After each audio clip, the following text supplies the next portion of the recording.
Shaman's death. I call to my sacred medicine spread, that which aids me in understanding my infinite spirit. The healer's tools have been laid out in ceremonial fashion.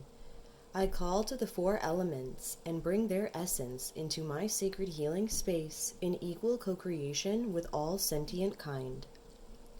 I call to the ancestors of this medicine reading to bring communal balance with the words being manifested in the now.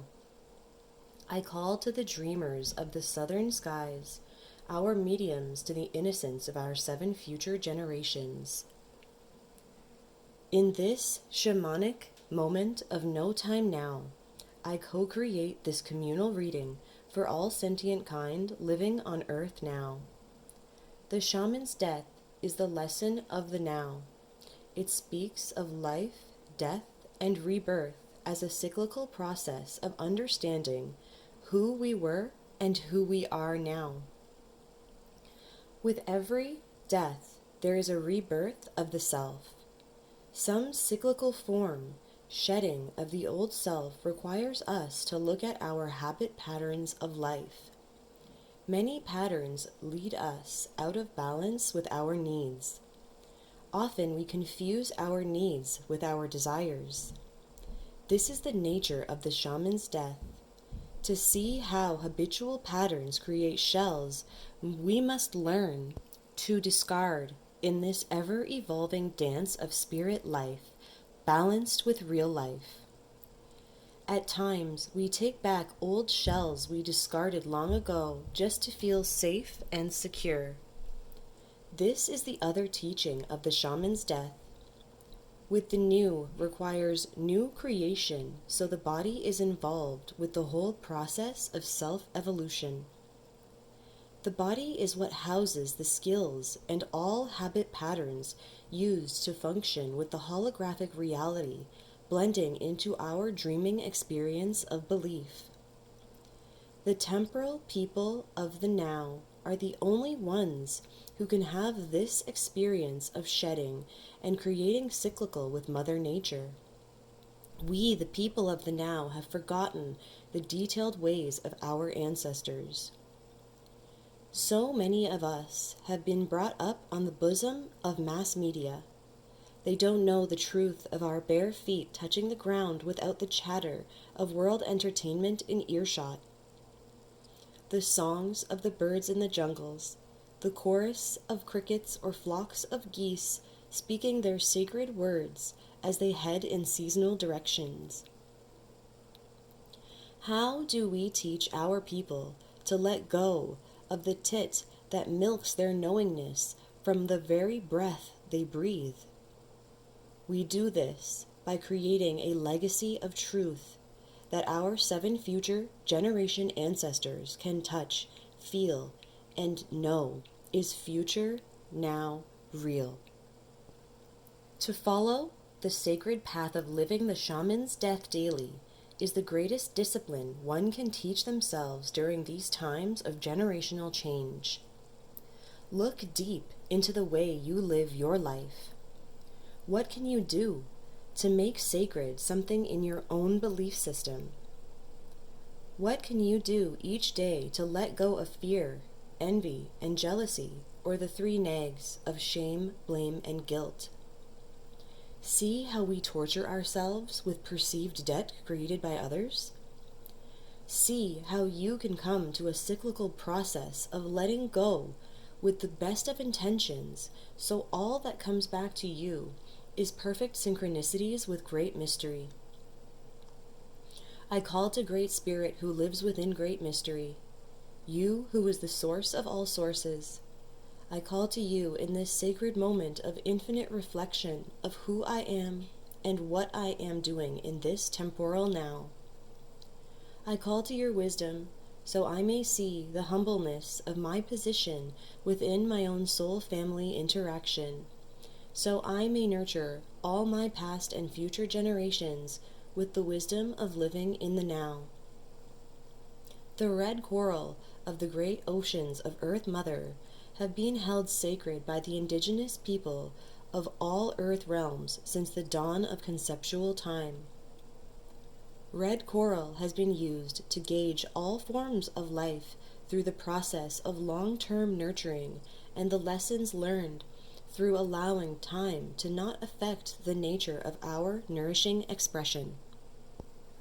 To nurture oneself is the greatest gift we can return to Earth Mother at this moment in time.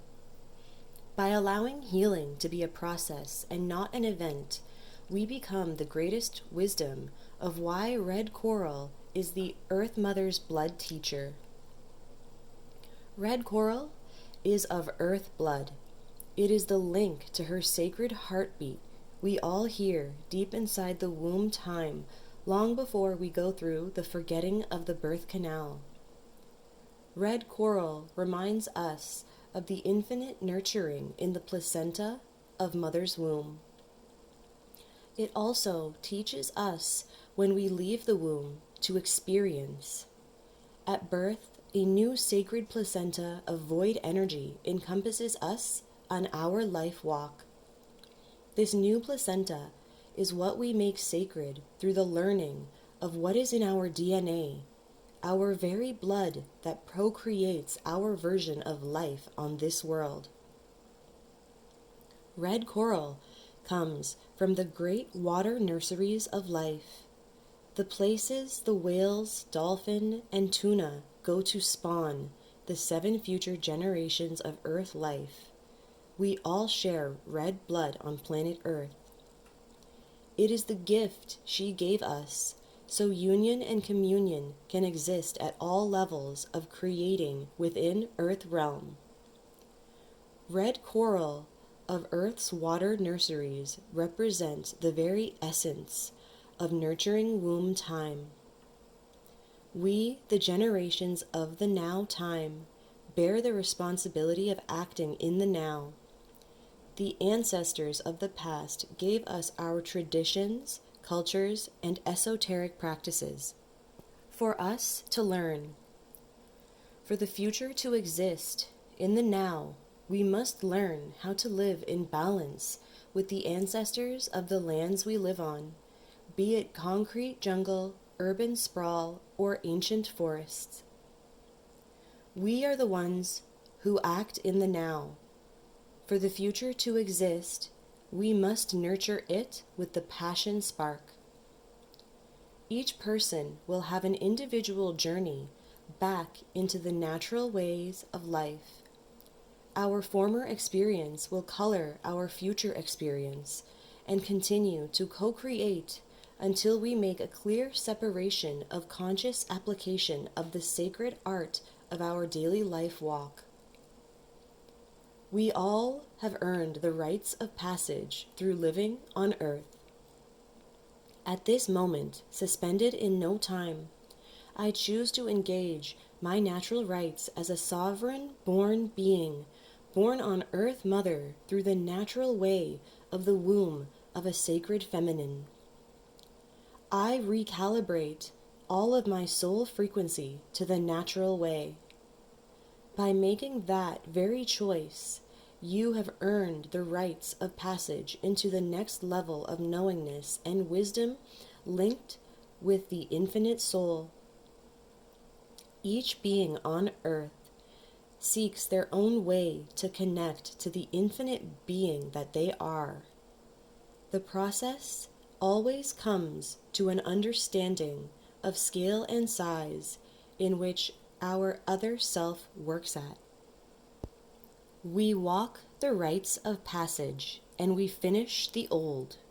We do not fall back into the old ways of self-deception and self-perversion of sacred living. By accomplishing the rites of passage means you must upkeep your continuous co-creation with Earth Mother's realms. It is your sovereign duty. We do this by our elemental connection to all that is, the four-legged, the winged ones, the scaled and soft-shelled, the birds, the bees, ducks, and dinosaurs, all have a place in Great Mystery's plan.